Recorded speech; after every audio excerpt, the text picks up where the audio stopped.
नमस्कार, मैं हूं आशीष चित्रांशी और आप देख रहे हैं the news launcher. Mid day मुद्दा बिल सोमवार के और मोदी क्या 2 महीने में दूसरी बार राहुल के सामने हार जाएंगे?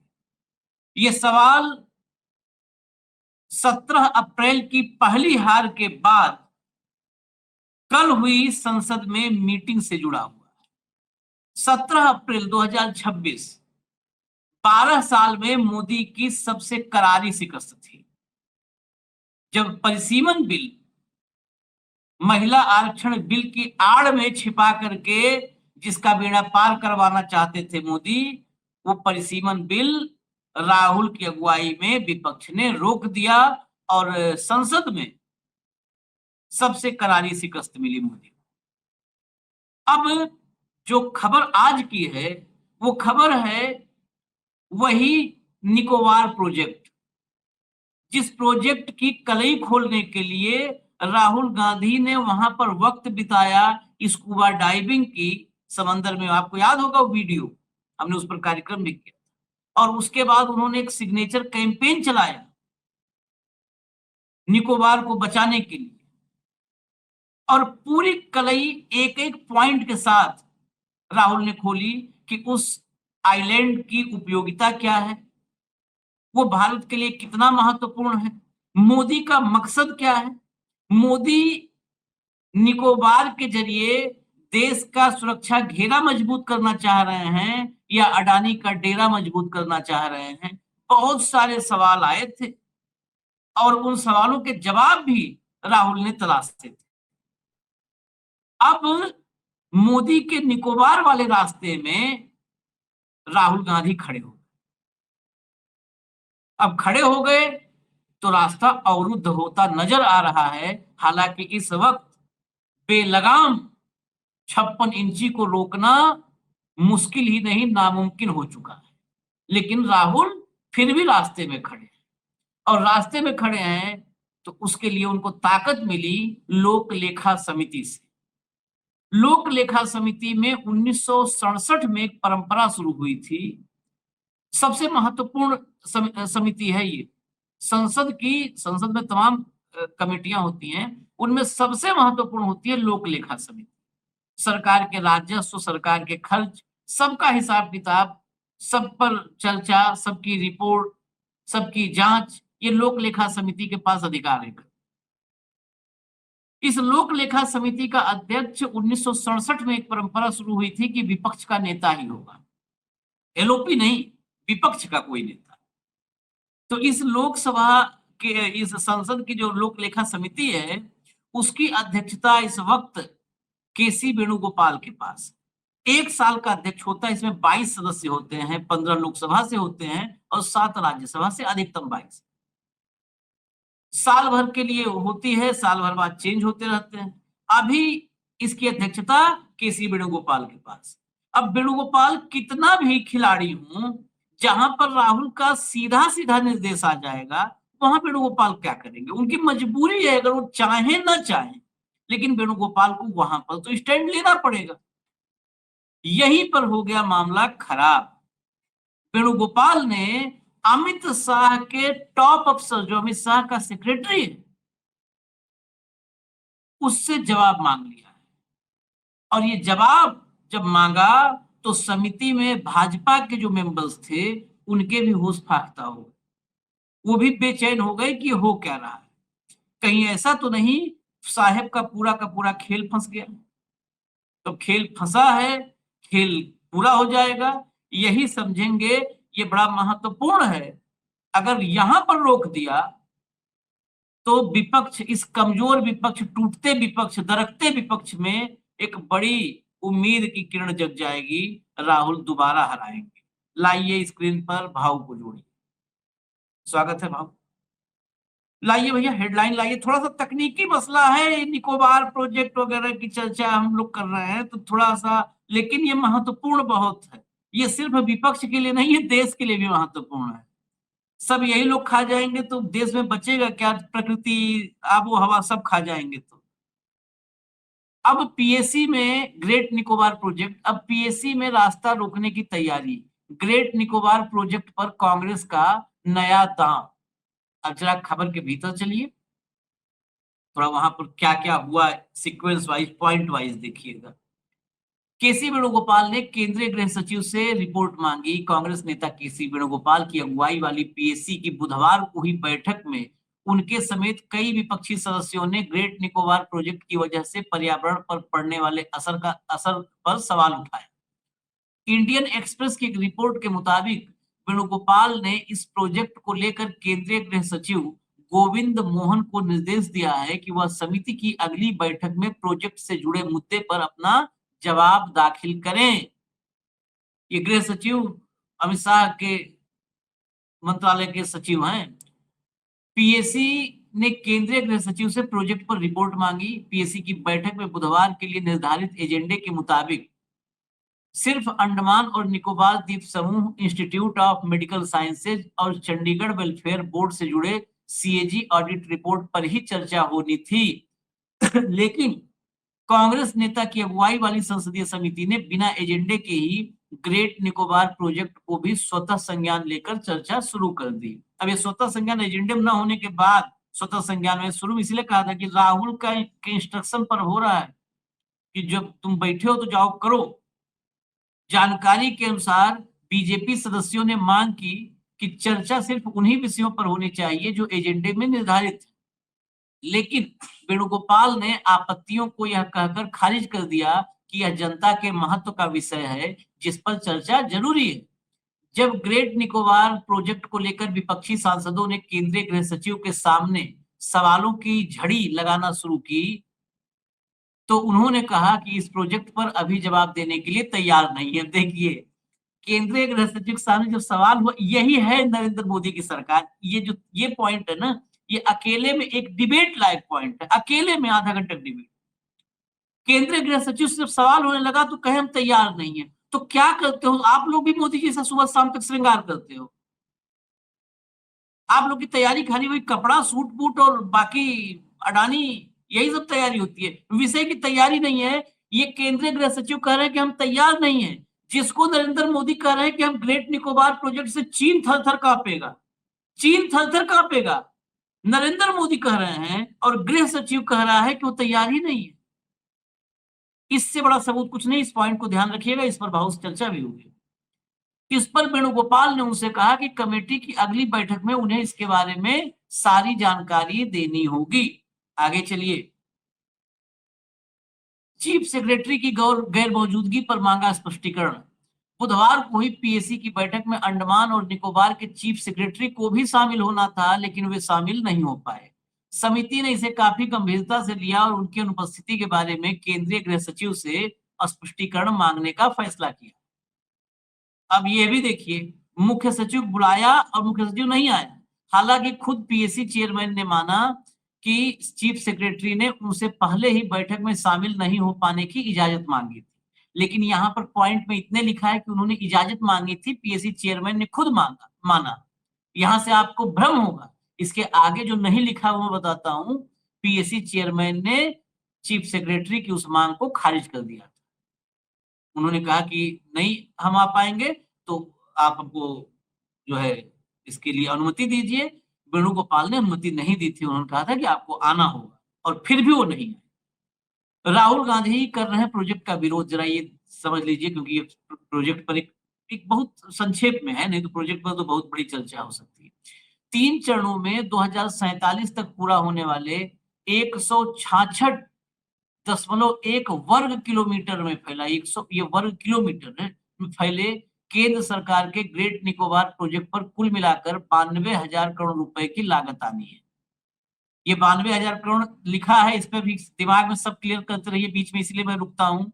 2047 तक पूरा करना है। आज का ये अनुमान है 92,000 करोड़ रुपए। यहाँ पर सड़क बननी शुरू होती है तो उसकी अनुमानित लागत होती है 1,500 करोड़ रुपए और 3 साल में खत्म होते होते 4,500 करोड़ हो जाती है। ये 92,000 करोड़ रुपए ये 2047 तक पता नहीं 10 लाख करोड़ का होगा कि कितने इसमें आ जाएगी लागत। इस प्रोजेक्ट के तहत एक ट्रांसशिपमेंट कंटेनर पोर्ट, एक green field international civilian military airport, power station और एक ग्रीन फील्ड कोस्टल टाउनशिप बनना है। अब देखिए, ये कोस्टल टाउनशिप, ट्रांसशिपमेंट कंटेनर, ये जो है सिविलियन मिलिट्री एयरपोर्ट, ये सब जो है आशीष जी सारे के सारे अडानी के हैं। हाँ, ट्रांसशिपमेंट कंटेनर पोर्ट अडानी के लिए, international civilian military airport, military सिर्फ जोड़ा है साथ में, वो सिविलियन एयरपोर्ट होगा मेजर से, ठीक है। एयरपोर्ट इनके पास, शिपमेंट का सारा कामकाज इनके पास। सिर्फ कुछ कहेंगे लोग कि भैया ट्रांसपोर्ट कंटेनर पोर्ट ही तो बना रहे हैं। अभी जो महाराष्ट्र के एक क्षेत्र में कंटेनर पोर्ट का हैंडलिंग अडानी के पास है, छोड़ दीजिए वो पोर्ट भी चला जाएगा उसके पास। उसके बाद power station, Adani power already company है, उसमें पावर स्टेशन भी जाएगा। ये पावर स्टेशन कौन सा होगा? कोल बेस्ड होगा, थर्मल बेस्ड होगा, सोलार बेस्ड होगा कि परमाणु पावर स्टेशन होगा, इसके बारे में कोई ये नहीं है। और एक ग्रीनफील्ड कोस्टल टाउनशिप, तो रियल इस्टेट और टाउनशिप में तो ऑलरेडी अडानी है, धारावी इतना बड़ा प्रोजेक्ट उठा रहे हैं। तो ये सारे के सारे प्रोजेक्ट सिर्फ एक आदमी के लिए डिजाइंड है, जिसका नाम गौतम अडानी है। इसमें सिर्फ एयरपोर्ट में सिविलियन और मिलिट्री एयरपोर्ट जोड़ दिया है। वहां ऑलरेडी एयरपोर्ट की स्ट्रिप है मिलिट्री की, एयरफोर्स की, उनको जरूरत नहीं है। जो ऑलरेडी है भाऊ, उसके विस्तार को लेकर के हमने कार्यक्रम किया था, उसके विस्तार को लेकर के 5 साल से प्रोजेक्ट पड़ा है और विपक्ष कह रहा है कि हम साथ में इसका विस्तार करो। जो है वहां पर हमारा स्ट्रेटेजिक जो है अड्डा, उसके विस्तार को लेकर के 5 साल से विपक्ष कह रहा है कि भैया करो विस्तार, वो नहीं कर रहे विस्तार, टाउनशिप बनाना है। खैर, ये अब हो गया खत्म। जरा मैं बस वेणुगोपाल को सुनवा देते हैं, उसके बाद इस पर डिटेल में चर्चा करते हैं कि मामला क्या फंसेगा या उबल जाएंगे। Not attended because actually committee took a serious note on that and we decided to give an explanation. We asked the Home Secretary to give an explanation on that why he is not present here in this. So Andaman discussion will be happening later also.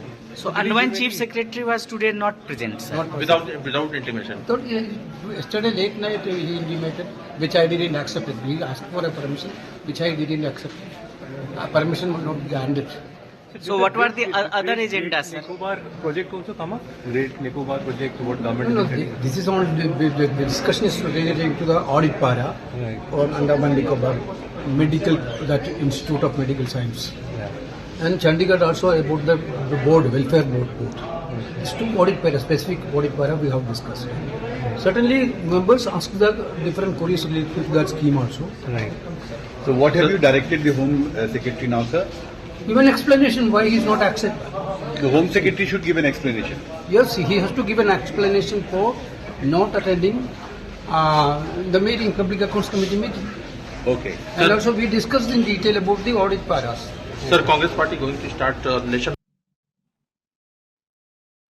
हटा दीजिए भाऊ। सीधा पहले सवाल, ये रोक पाएंगे राहुल गांधी? क्योंकि अप्रैल 17 अप्रैल से पानी बहुत गिर चुका है समंदर में, गंगा में। प्रयास है, ये प्रयास है। इसके बीच में 2/3 मेजोरिटी हो गई तो ये कानून पास करके भी उसको ले आएंगे, नया कुछ कानून लाएंगे, छोड़ दीजिए इसको। लेकिन दर्शकों को ये समझना जरूरी है कि विपक्ष सिर्फ अपोजिशन करने के लिए अपोजिशन नहीं करते। इसके पहले अंडमान निकोबार आइलैंड समझना होगा। ये 836 स्क्वायर किलोमीटर का, ये 836 छोटे छोटे द्वीप का बना हुआ समूह है, जिस पर 31 द्वीपों पर बसावट है। बाकी सब जंगल है। अंडमान निकोबार आइलैंड नॉर्थ और साउथ में मेजर डिवाइड है। इन दोनों के बीच एक 10 डिग्री चैनल है, 150 किलोमीटर का चौड़ा कैनाल है। ये 467 किलोमीटर बाय 24 किलोमीटर, 24 किलोमीटर इसकी चौड़ाई है इस पूरे अंडमान निकोबार की, और 667 किलोमीटर इसकी लंबाई है। इस पे कुल पॉपुलेशन 2011 के सेंसस भी पकड़ो आप तो 3,80,000 के आसपास है, जो आज हम 5 लाख पकड़े इसको। या 6 लाख पकड़े, डबल भी हो गए। इसमें Nicobar, south Andaman, north Andaman, middle Andaman, ऐसे 4 जिले हैं। ठीक है, इसके ऊपर जब इतिहास में चला जाओ तो 2200 साल पूर्व इस पे कुछ सिविलाइजेशन के ट्रेसेस मिलते हैं। ठीक है, अब इसमें एक नॉर्दर्न सेंटिनल आइलैंड है जिस पर वो पॉपुलेशन रहती है जिनका अभी तक अनटच है, मतलब बाहर की दुनिया से जिनका संपर्क नहीं है। ये वो ट्राइब है जो इस विश्व की धरोहर है। एक समय की आबादी 5000 थी, अब कुछ चंद सैकड़ों में आ गई है। ठीक है, अब ये अंडमान निकोबार है।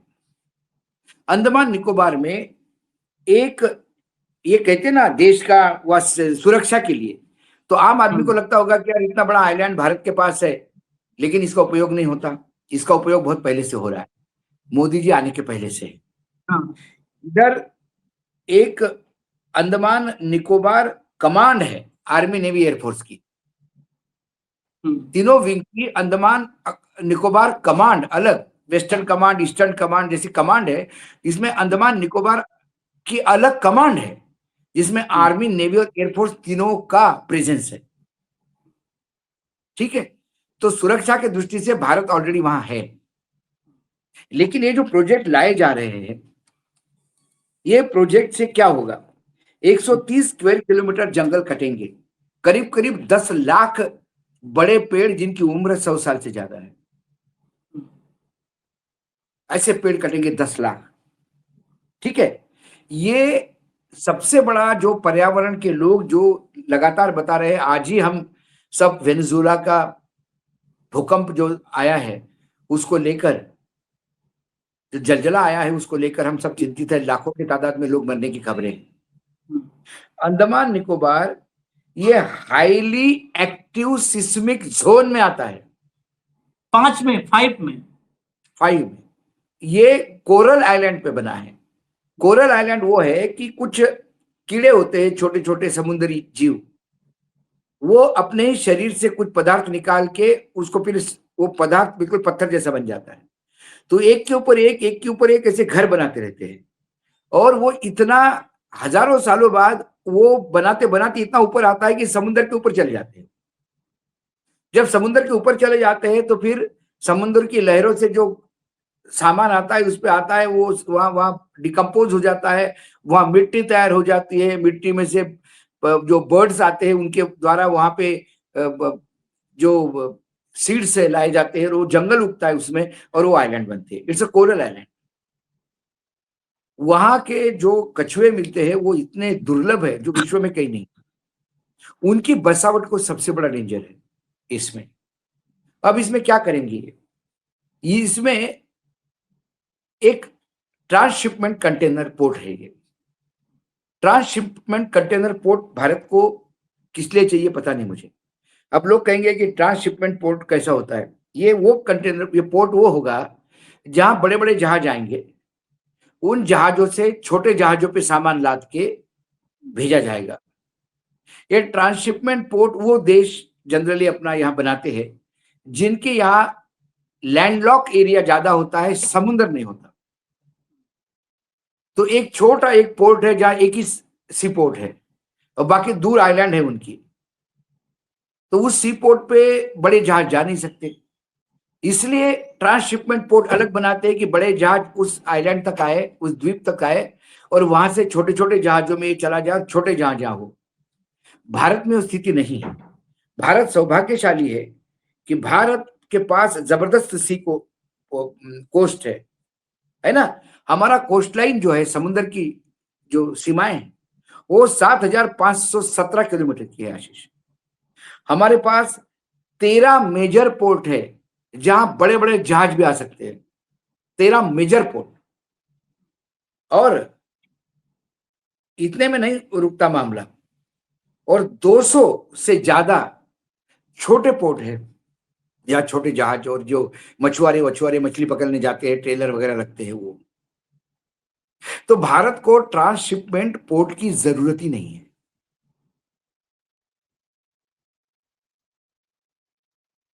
ये ट्रांसशिपमेंट थोड़ा सा पोर्ट पे क्या बड़ा खेल होगा आगे आने वाले समय में?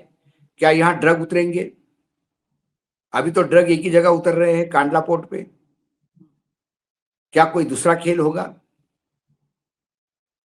दूसरी बात, जब आप इतना बड़ा पोर्ट खड़ा करोगे तो उस पोर्ट के लिए लोग भी लगेंगे, इस पोर्ट को हैंडल करने के लिए लोग लगेंगे, कम से कम नहीं तो 5,000 लोग लगेंगे। फिर उन लोग रहेंगे कहाँ? उसकी बस्ती बनाई जाएगी, ग्रीनफील्ड टाउनशिप बना रहे हैं आप। उस टाउनशिप का प्रेजेंस, फिर उनके लिए स्कूल्स बनेंगे, कॉलेजेस बनेंगे। ये आइलैंड का जंगल खत्म होगा एक दिन। ये जो बताया जा रहा है 130 स्क्वायर किलोमीटर, आशिष जी, ये उससे कहीं ज्यादा होगा। वो एक हमारे पास ऐसा एक धरोहर है। मतलब देखिए आज विश्व में कैसा होता है। इंग्लैंड महंगाई की मार झेल रहा है, वह सरकारें बदल रही है, लेकिन इंग्लैंड के पास बहुत तेल मिला है समुद्र में, लेकिन उस तेल का एक्सप्लोरेशन नहीं करते, क्योंकि जब तेल समुद्र से निकालने लगेंगे तो आसपास इतना कुछ एक्वा कल्चर है, इतने समुद्री जीव है, वो डिस्टर्ब हो जाएंगे। इसलिए पर्यावरण वालों ने मना कर दिया और वो कर रहे हैं। आने वाला समय आप पर्यावरण से खेलोगे तो उत्तराखंड आपके लिए सबसे बड़ा उदाहरण है। बहुत डेवलपमेंट किया उत्तराखंड में आपने, और हर बरसात में बादल फटते हैं, फ्लैश फ्लड आते हैं, जमीन धंसती है, हजारों के तादाद में लोग मरते हैं, गांव के गांव नष्ट हो जाते हैं, लाखों करोड़ों रुपए का इंफ्रास्ट्रक्चर का सत्यानाश होता है। क्यों? कि आपने पर्यावरण विधियों के द्वारा बताने के बाद भी कि लूज सॉइल है, यहाँ जो हिमालय का रेंज है वो हार्ड पकड़ के नहीं रखता, वहां मत करिए ये काम। लेकिन सरकार ने डेवलपमेंट का 4 धाम रोड, ये रोड, फला रोड निकालते रहे और उत्तराखंड का सत्यानाश कर दिया। आज वही अंडमान निकोबार के साथ हम करने जा रहे हैं। मैं और थोड़ा सा इसमें और हम चर्चा को थोड़ा विस्तार दे देते हैं। विस्तार इसलिए क्योंकि हमने सारा पारिस्थितिकी तंत्र, इकोसिस्टम, भाव ने सब समझा दिया कि इकोसिस्टम कितना, और उसके बगैर तो इंसान रह नहीं सकता। लेकिन जो झांसा दिया जा रहा है उस पार्ट पे भी झांसा क्या दिया जा रहा है। नरेंद्र मोदी अभी वो जो है क्या नाम, अर्णब गोस्वामी के चैनल पे वहां भी ताली बजा रहा था वो अनिल कपूर, सबसे बड़ा धुरंधर, जो सब यही सब है ना, यही देश की रक्षा करते हैं। क्या बोले? जब हम देश की सुरक्षा के लिए कुछ करना चाहते हैं तो ये कहते हैं, उसमें अड़ंगा डालते हैं, खड़े हो जाते हैं, अड़ंगा डालते हैं ग्रेट निकोबार प्रोजेक्ट पर।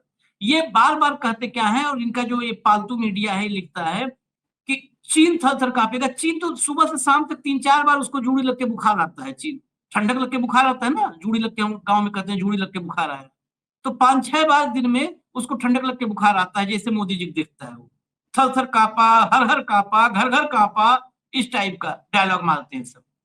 हकीकत क्या है? ग्रेट निकोबार प्रोजेक्ट को कह रहे हैं कि वहां पर हम ऐसा काम करेंगे कि हम जो मतलब समुद्री ताकत बढ़ा देंगे। अब सुनिएगा बस, आईएनएस भाव ने इसकी चर्चा की थी रेफरेंस में। अभी आईएनएस बाज वहां पर एक हमारा वो है, आईएनएस बाज नौसेना का, भारतीय नौसेना का अड्डा है, बेस है। ये आईएनएस बाज बेसिकली सिर्फ नौसेना के लिए नहीं है, ये तीनों के लिए काम करता है। इसमें आज से नहीं 5-6 साल से चल रहा है कि इसकी जो पट्टी है, बेस है, इसकी लंबाई बढ़ा दी जाए, रनवे जो इसका है। अब आईएनएस बाज के रनवे का विस्तार 4500 फीट से अधिक नहीं किया जाएगा। जून 26, जून ही चल रहा है ना, इसलिए मैं अपडेट दे रहा हूं। जून 26 में रक्षा मंत्रालय के वरिष्ठ अधिकारियों से मिली जानकारी के अनुसार सरकार ने गंभीर पर्यावरणीय और सामाजिक कारणों से आईएनएस बाज के पूर्ण विस्तार की योजना को रोक दिया। नहीं, आईएनएस बाज को विस्तार देंगे तो अडानी का पोर्ट कहां खड़ा करेंगे? मतलब ये दोगलापन देखिए ना, दोगलापन। आईएनएस बाज जो 2012 से मनमोहन सिंह की सरकार में इस आईएनएस बाज को रेडी किया गया, इस बेस को, और इसका विस्तार को कह रहे हैं सब, इसका विस्तार करना है। इसके विस्तार को कह रहे हैं कि गंभीर पर्यावरणीय संकट हो जाएगा, और वहां 130-150 वर्ग किलोमीटर काट डालेंगे, उससे पर्यावरण में ये जो है योगदान देने जा रहे हैं। अरे वहां पावर प्रोजेक्ट, आप यदि वहां पे कोल बेस्ड पावर प्रोजेक्ट लाओगे, क्योंकि अडानी ने माइंस लेके रखी है मलेशिया में, ऑस्ट्रेलिया में, उसको अपना कोल खपाना है। सारे देश के तो पावर प्रोजेक्ट को कोल बेचता है। यदि उसने पावर प्रोजेक्ट देखा तो आप मुझे इमेजिन करिए, जब कोयले का थर्मल पावर प्रोजेक्ट वहां बनेगा तो उस पर्यावरण में जो उसके जो फ्लाई ऐश जाती है उससे सत्यानाश होता है। उसका एक कोल का प्रोजेक्ट ऑलरेडी चंद्रपुर गढ़चिरौली को पूरा बर्बाद कर चुका है। लोगों ने खेतों को हरा देखना बंद कर दिया, वहां पे सब खेतों पे ऊपर ऐश ही ऐश पड़ी रहती है फसल पर। तो ये कैसे मुमकिन है? ये देखने के बाद मुझे जून 26 में कह रहा है रक्षा मंत्रालय कि आईएनएस बाज का हम विस्तार करेंगे तो पर्यावरण का खतरा हो जाएगा, और खतरा होगा। पूरा निकोबार को ये रौंद देंगे तो पर्यावरण का खतरा कैसे नहीं होगा? इस तो दोगलेपन पूरा को सिविलियन, से पूरा कैसे किया जाए? एयरपोर्ट आ रहा है, इसकी तो हवाई पट्टी की एक्सटेंशन के लिए पर्यावरण खतरा है, लेकिन पूरा एक बड़ा एयरपोर्ट आ रहा है, टाउनशिप आएगी। टाउनशिप आएगी। गजब का लॉजिक है, ये गजब का लॉजिक है गवर्नमेंट। 4500 फुट का रनवे, उसको 9000 हाँ, फुट का रनवे, 4500 फुट और बढ़ जाए। 4500 फुट से पर्यावरण का संकट हो रहा है, और 150 वर्ग किलोमीटर काट डालेंगे, पर्यावरण संकट नहीं वो होगा। नहीं। दूसरी बात, ट्रांसशिपमेंट पोर्ट की भी बात किया भाऊ ने, और पूरा डिटेल बताया कि 13 पोर्ट है। थोड़ा सा फ्लैशबैक में जाइए। केरल में एक बहुत बड़ा पोर्ट, नरेंद्र मोदी मंच पर थे और अडानी मंच पर थे, और मोदी ने उसी केरल में, कितना दूरी है, उसी केरल में कहे कि ऐसा पोर्ट गुजरात में नहीं बनाया, इस बात की मतलब इसकी शिकायत है हमें। ये इतना बड़ा पोर्ट, इतना अत्याधुनिक पोर्ट बना दिया है अडानी जी ने, गौतम अडानी ने। अब ही साल भर पहले ही तो इतना बढ़िया पोर्ट बनाया था, भारत का सबसे बड़ा पोर्ट बना दिया था। उसी के बगल में पोर्ट क्यों चाहिए? अच्छा, तुम्हारा दूसरी बात है, व्यापार क्या है, कितना है? हमारे यहाँ कांडला पोर्ट डेवलपमेंट होने के बाद नवा शेवा का बिजनेस कम हो गया। हाँ। हमारे यहाँ ये 13 पोर्ट ही 100% कैपेसिटी पे काम नहीं कर रहे हैं, हम्म 200 पोर्ट और है। और ट्रांसशिपमेंट क्यों चाहिए आपको? मैंने बोला ट्रांसशिपमेंट उसको चाहिए कि भारत में सिर्फ 2 ही पोर्ट है, 2 पोर्ट पे शिप का वेटिंग है 1-1 महीना, शिप खाली होने में 1 महीना वेटिंग है। ऐसे में एक नया पोर्ट हमको ट्रांसशिपमेंट पोर्ट बनाएंगे हम वहां पे, कि छोटे छोटे जहाज कम से कम वहां से लाएं। हमारे यहाँ 13 पोर्ट में से एक भी पोर्ट 100% कैपेसिटी पे नहीं चल रहा है। 200 माइनर पोर्ट है, उसकी तो बात ही छोड़ दो।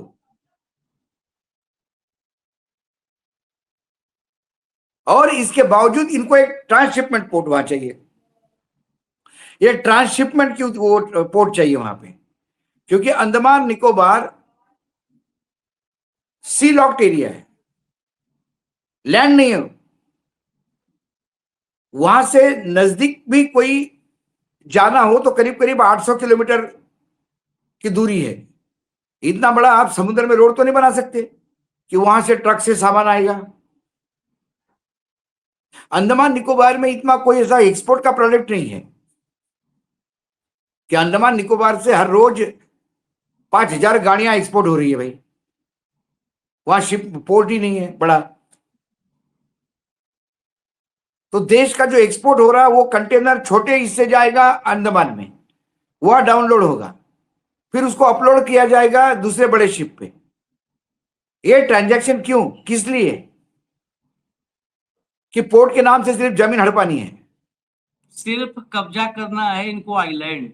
फर्क इससे समझ लीजिए एक लाइन में आखिर में, और फर्क समझिए मनमोहन सिंह और मोदी में। मनमोहन सिंह ने इस देश को मतलब एक वहां पर बेच दिया, आईएनएस बाज, चुपचाप शांति से देश के नाम समर्पित कर दिया, अच्छा, और वो फंक्शनल हो गया। दूसरी बात, पहला वो पहला है। ये जो लोग कहते हैं कि चाइना थरथर कांपेगा, कैसा कांपेगा? लेकिन उन्होंने टाउनशिप नहीं बनाई ना, उनकी गलती। अंडमान निकोबार से नजदीकी कौन है? तो मलेशिया है। हाँ अंडमान निकोबार से मलेशिया नजदीक पड़ता है। हाँ। चाइना ऑलरेडी लंका के पास समुद्र में अपने टोई जहाज भेजते रहता है। तमिलनाडु में ऑलरेडी हमारे पास बड़े पोर्ट है। तमिलनाडु और लंका का डिस्टेंस एक आधे घंटे का है सी फेरी से।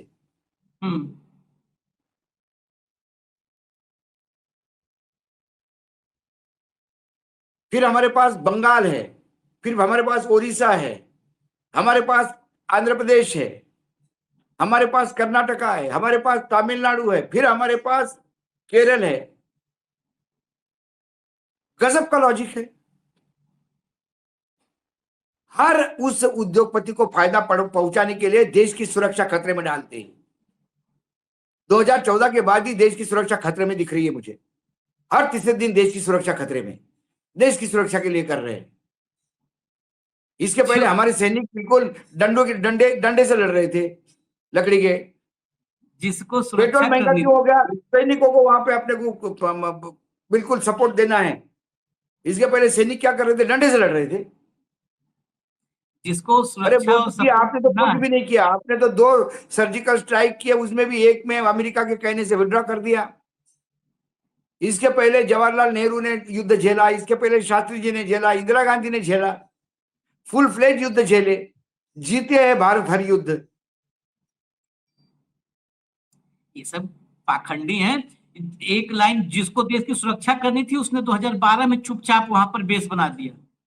सबसे साउदर्न वहां पर बेस है देश का, बना दिया उसने। न टाउनशिप बनाई, न वहां पर बेस ही नहीं बनाया आशीष जी, बेस ही नहीं बनाया। सदर्न कमांड से अलग कर दिया, अंडमान निकोबार कमांड बना दिया, अलग अलग, जिसमें आर्मी नेवी एयरफोर्स का ऑलरेडी वहां पे कमांड है।